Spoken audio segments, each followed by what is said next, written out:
Une voiture remplie de déchets, une épouse à bout et un médecin adoré du public, soudain rattrapé par ce que certains présentent comme l'envers du décor. Jimmy Mohamed, connu pour parler santé, équilibre et hygiène de vie, se retrouve au cœur d'une polémique explosive. Selon les accusations relayées, son épouse aurait brisé le silence en évoquant trahison, pression psychologique et contradictions troublantes derrière l'image parfaite. Celle qui parle n'est pas une inconnue, et c'est précisément ce qui rend l'affaire si explosive. Dans beaucoup de scandales médiatiques, les premières rumeurs viennent d'un voisin, d'un ancien collègue, d'un compte anonyme ou d'une source impossible à vérifier. Ici, selon ce qui circule, la voix qui aurait brisé le silence serait celle de l'épouse de Jimmy Mohamed elle-même, c'est-à-dire la personne censée connaître non pas le médecin souriant des plateaux, mais l'homme qui rentre chez lui quand les caméras s'éteignent. Et c'est là que le récit change brutalement de dimension. Car il ne s'agit plus seulement de se demander si une célébrité a été prise dans une contradiction embarrassante. Il s'agit de comprendre comment une femme, présentée comme épuisée par des mois de tension, en serait arrivée à exposer publiquement ce que beaucoup considèrent comme la partie la plus intime et la plus douloureuse d'un mariage. D'après les accusations relayées, elle aurait évoqué une trahison, une relation abîmée de l'intérieur, mais aussi une forme de violence psychologique qui, si elle était avérée, dépasserait largement le simple conflit de couple. Le mot qui revient dans les discussions est lourd, gaslighting. Autrement dit, une manière présumée de pousser l'autre à douter de sa propre perception, de ses souvenirs, de ses émotions, jusqu'à se demander si la douleur ressentie est réelle ou si elle a été inventée par une imagination devenue fragile. Dans ce type de dynamique, le plus troublant n'est pas toujours le cri, mais le silence qui précède le cri. Une personne peut continuer à sourire, à tenir son rôle, à protéger une image familiale, pendant que quelque chose se fissure lentement à l'intérieur. Et lorsque cette parole sort enfin, elle arrive rarement de façon calme. Elle arrive comme une digue qui cède. C'est ce qui expliquerait, selon ceux qui suivent l'affaire, le caractère brutal et presque chaotique des publications attribuées à son épouse. Non pas une stratégie froide, mais le geste d'une personne qui aurait atteint un point de rupture. Pourtant, deux lectures s'opposent déjà. D'un côté, une partie du public estime qu'une femme qui prend un tel risque, en s'exposant elle-même au jugement, aux moqueries et aux accusations de vengeance, ne devrait pas être balayée d'un revers de main. Pour ces internautes, sa parole mérite au minimum d'être entendue avec sérieux, surtout lorsqu'elle part de blessures invisibles, de manipulations émotionnelles et d'un sentiment d'effacement progressif. De l'autre côté, certains rappellent qu'un témoignage public, aussi bouleversant soit-il, ne remplace pas des preuves établies et que Jimmy Mohamed, comme n'importe qui, a droit à la présomption d'innocence et à la possibilité de répondre ou de ne pas répondre immédiatement. Cette division rend l'affaire encore plus inflammable. Parce qu'à partir du moment où un drame conjugal devient un spectacle numérique, chaque phrase est découpée, chaque silence est interprété, chaque image est utilisée comme une pièce dans un procès public qui avance plus vite que la vérité. Et au centre de ce tourbillon, il y a une question que personne ne peut esquiver.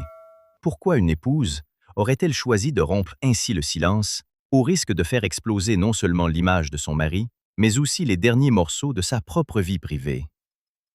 Ce qui trouble le public, ce n'est pas seulement la nature des accusations, c'est le contraste presque violent entre l'image de Jimmy Mohamed et ce que son épouse aurait laissé apparaître.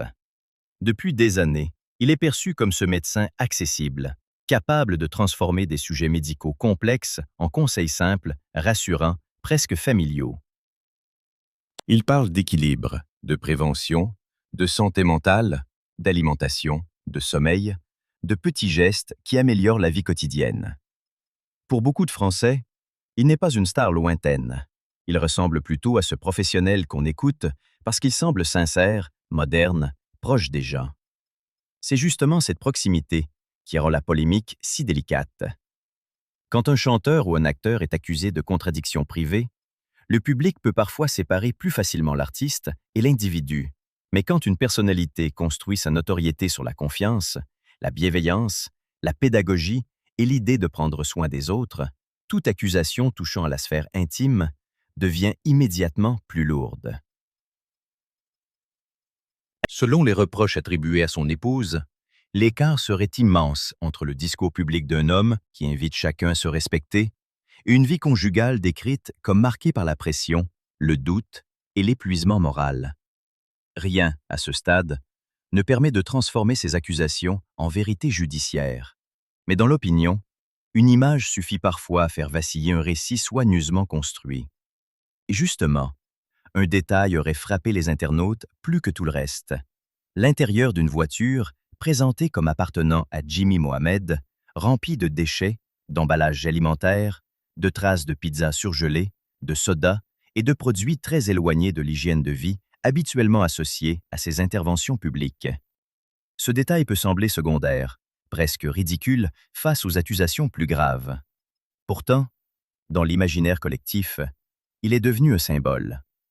Pas parce qu'une voiture sale prouverait quoi que ce soit sur un mariage, évidemment, mais parce qu'elle cristallise une impression, celle d'un décor qui tombe, d'une façade qui se fissure, d'un homme que le public croyait aligné avec ses conseils et qui serait, selon ses détracteurs, plus contradictoire dans l'intimité.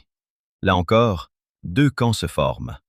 Les défenseurs de Jimmy Mohamed répondent qu'un médecin a le droit d'être humain, imparfait, fatigué, désordonné, et qu'on ne peut pas juger une personne sur des emballages ou une photo sortie de son contexte. Ils rappellent qu'un expert en nutrition peut manger vite, qu'un spécialiste de santé peut traverser des périodes de déséquilibre et que l'exemplarité absolue est une illusion dangereuse. En face, ces critiques estiment que le problème n'est pas la pizza, ni les sodas, ni le désordre, mais la symbolique. Lorsqu'on vend au public une parole d'autorité sur le bien-être, chaque contradiction privée prend une résonance particulière. Et dans quelques minutes, un autre élément, plus dérangeant que l'état d'une voiture, reviendra au cœur de cette affaire. Non pas ce qui se voit sur une photo, mais ce qu'une personne dit avoir ressenti quand elle aurait commencé à douter d'elle-même chez elle. C'est peut-être là que le scandale dépasse la curiosité médiatique pour toucher une peur plus profonde. Découvrir que les personnes qui parlent le mieux de l'équilibre peuvent être accusées de l'avoir brisé chez ceux qui vivaient près d'elles. L'autre élément qui rend cette affaire si sensible, c'est le silence attribué à Jimmy Mohamed face à la tempête. À une époque où une story peut devenir communiquée et où quelques lignes suffisent parfois à reprendre le contrôle d'un récit, son absence de réponse publique claire, selon plusieurs observateurs, a créé un vide. Or, dans un scandale, le vide ne reste jamais vide et se remplit de suppositions, de colère, de défense instinctive, parfois même de fantasmes. Certains internautes interprètent ce silence comme une stratégie de prudence. Ne pas répondre à chaud, ne pas transformer une crise intime en duel médiatique, ne pas exposer davantage une famille déjà prise dans une spirale douloureuse. Pour eux, se taire ne veut pas dire reconnaître. Cela peut aussi signifier protéger ses proches ou attendre que les choses se traitent loin du bruit public.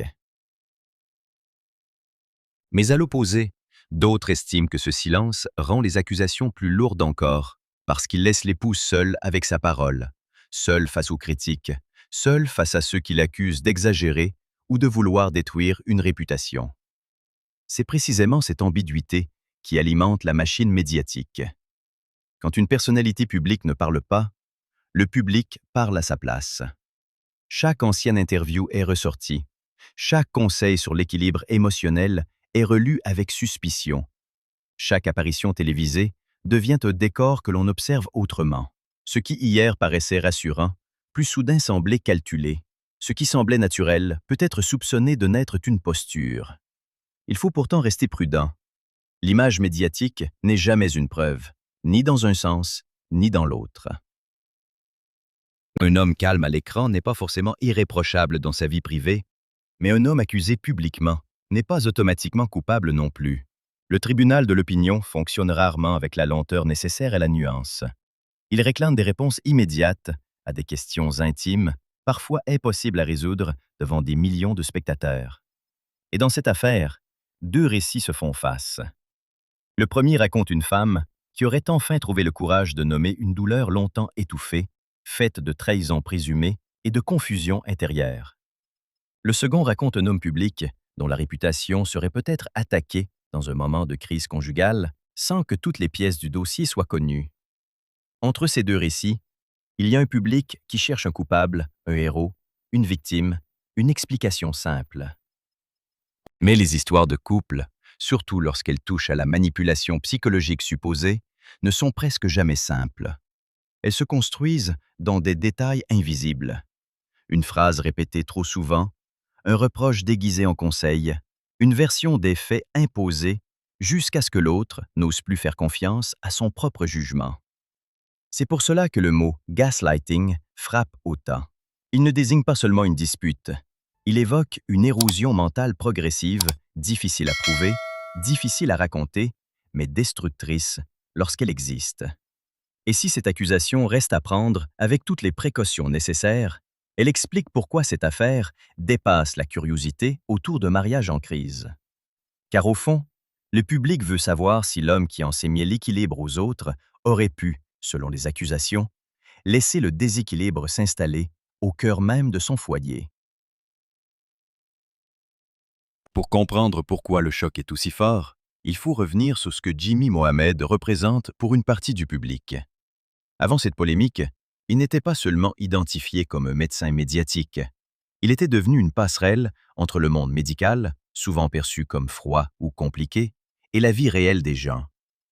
Il expliquait les symptômes, les habitudes alimentaires, les risques du quotidien et les réflexes à adopter avec cette impression de simplicité qui rassure. Son succès venait en grande partie de là. Il ne parlait pas comme un professeur distant, mais comme quelqu'un qui sait que les familles courent après le temps, que les repas ne sont pas toujours parfaits et que la santé se construit dans des gestes ordinaires. Voilà pourquoi les accusations relayées autour de sa vie privée provoquent un malaise particulier. Lorsqu'une célébrité fonde son influence sur le divertissement, le public peut parfois accepter une séparation entre la scène et l'intimité. Mais lorsqu'une personnalité fonde son autorité sur la confiance, la prévention, l'écoute et la santé mentale, la frontière devient beaucoup plus fragile. Si une épouse affirme, même de manière accusatoire et non encore confirmée judiciairement, avoir vécu de la pression psychologique ou de la manipulation émotionnelle, alors l'affaire touche le cœur du contrat moral qui unit cette personnalité à son audience. Certains spectateurs disent se sentir trompés, non parce qu'ils connaissent la vérité, mais parce que l'image de cohérence qu'ils avaient construite s'effondre. D'autres refusent ce réflexe de démolition et rappellent qu'exiger d'un médecin médiatique une perfection totale est injuste. Un soignant peut avoir une vie personnelle compliquée. Un spécialiste du bien-être peut traverser des conflits.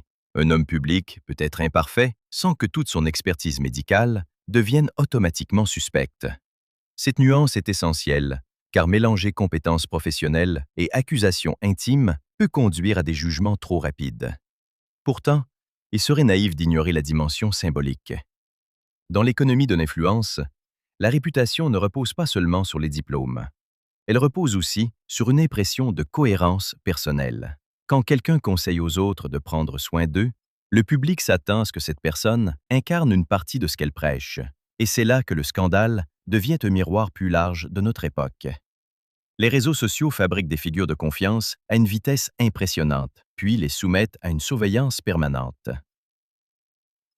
Une photo, une accusation, un silence, un vieux passage télévisé, tout peut être réinterprété en quelques heures. La même foule qui admirait peut douter, puis juger, avant même que les faits soient établis. Le mouvement inverse existe aussi. Certains fans défendent celui qu'ils aiment, au point de réduire la parole d'une femme à une attaque personnelle. Entre destruction instantanée et défense inconditionnelle, il existe pourtant une position plus responsable. Écouter sans condamner trop vite, attendre des éléments solides sans nier la souffrance exprimée. Et c'est peut-être le point le plus inconfortable de cette affaire. Elle oblige chacun à choisir entre son besoin de vérité et son besoin de croire encore à l'image rassurante qu'il avait adoptée. Ce qui rend cette polémique encore plus inflammable, c'est qu'elle ne se limite plus à Jimmy Mohamed et à son épouse. Elle est devenue un débat miniature sur la manière dont nous traitons la parole intime lorsqu'elle surgit dans l'espace public. D'un côté, une partie des internautes répète qu'il faut se méfier du tribunal médiatique. Selon eux, aucune accusation, même portée par une proche, ne devrait suffire à faire tomber un homme dont la carrière s'est construite sur des années de travail, de médias et de vulgarisation médicale. Il rappelle que les conflits conjugaux sont souvent complexes, que les messages publiés dans un moment de douleur peuvent être partiels et qu'un silence ne doit pas être interprété comme un aveu.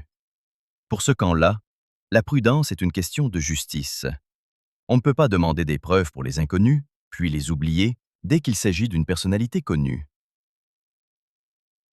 Mais de l'autre côté, une autre partie du public insiste sur un point essentiel. Lorsque des accusations parlent de manipulation psychologique, de gaslighting et d'épuisement moral, les balayer trop vite peut aussi devenir une forme de violence supplémentaire. Pour ses spectateurs, l'épouse de Jimmy Mohamed aurait pris un risque énorme en exposant une douleur aussi personnelle. Elle se serait exposée aux moqueries, aux soupçons de jalousie, aux accusations de règlement de compte et à cette question brutale que l'on pose trop souvent aux personnes qui parlent tard: pourquoi maintenant? Or, dans les récits de souffrance psychologique, le maintenant arrive parfois après des mois de confusion, quand la personne ne sait plus si elle a le droit d'être blessée. C'est ce qui donne à cette affaire sa dimension émotionnelle. Le public ne regarde pas seulement une crise de réputation. Il projette ses propres peurs, ses expériences, ses doutes. Certains y voient l'exemple d'un homme public, peut-être injustement pris dans une tempête privée. D'autres y voient le symbole d'une parole féminine que l'on exige toujours de prouver davantage. Et au milieu, il y a une question délicate. Où s'arrête la vie privée d'un médecin médiatique et où commence la responsabilité publique de quelqu'un qui parle de santé mentale, de bien-être et de respect de soi? La réponse n'est pas simple. Un mariage ne devrait pas devenir un feuilleton pour satisfaire la curiosité d'inconnus. Mais lorsqu'une réputation publique repose sur l'idée d'écoute, de confiance et de cohérence, le public estime parfois avoir le droit de demander des explications. C'est là que l'affaire devient dangereuse pour l'image de Jimmy Mohamed. Non parce que tout serait prouvé, mais parce que l'incertitude elle-même abîme la confiance. Dans le monde médical, la crédibilité est une monnaie fragile. Elle ne dépend pas uniquement des diplômes, mais aussi du sentiment que la personne qui parle est honnête, stable, alignée. Dès que ce sentiment se fissure, chaque conseil donné à l'antenne peut être reçu autrement. Le scandale révèle donc quelque chose de plus vaste que la vie d'un couple. Notre époque ne sépare plus facilement le professionnel du personnel. Elle veut des experts, mais elle veut aussi des figures morales. Et si l'affaire fascine autant, c'est peut-être parce qu'elle nous oblige à regarder cette contradiction en face. Nous savons que les célébrités sont humaines, mais nous leur pardonnons difficilement de l'être quand leur humanité contredit l'image qui nous rassurait. Le détail le plus dérangeant, au fond, n'est peut-être pas la voiture pleine de déchets, ni même la contradiction apparente entre les conseils de santé publique et une intimité supposément désordonnée.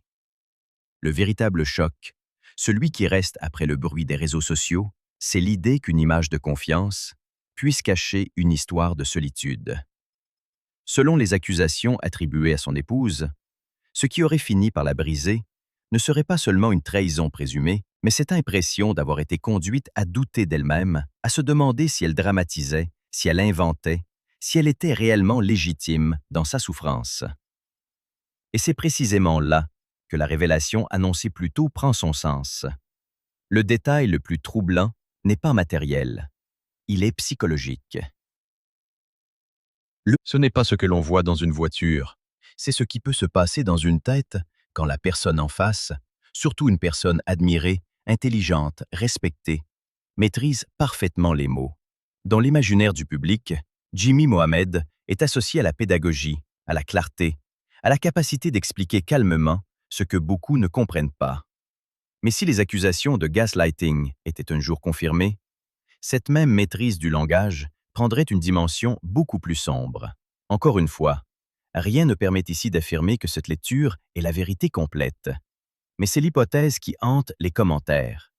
Et si le pouvoir de rassurer à l'écran pouvait aussi, dans une relation privée, devenir le pouvoir de faire douter?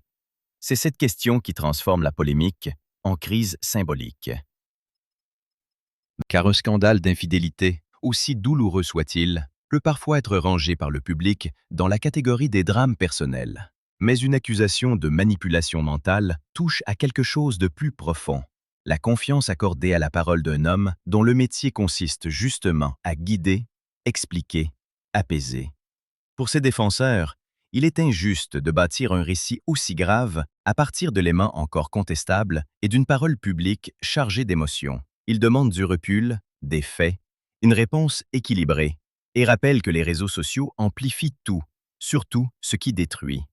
Pour ces critiques, au contraire, l'absence d'explication claire nourrit l'impression que quelque chose ne colle pas. Ils ne réclament pas forcément une confession, mais un signe de responsabilité, une reconnaissance du trouble provoqué, une manière de ne pas laisser l'affaire s'envenimer uniquement dans les commentaires.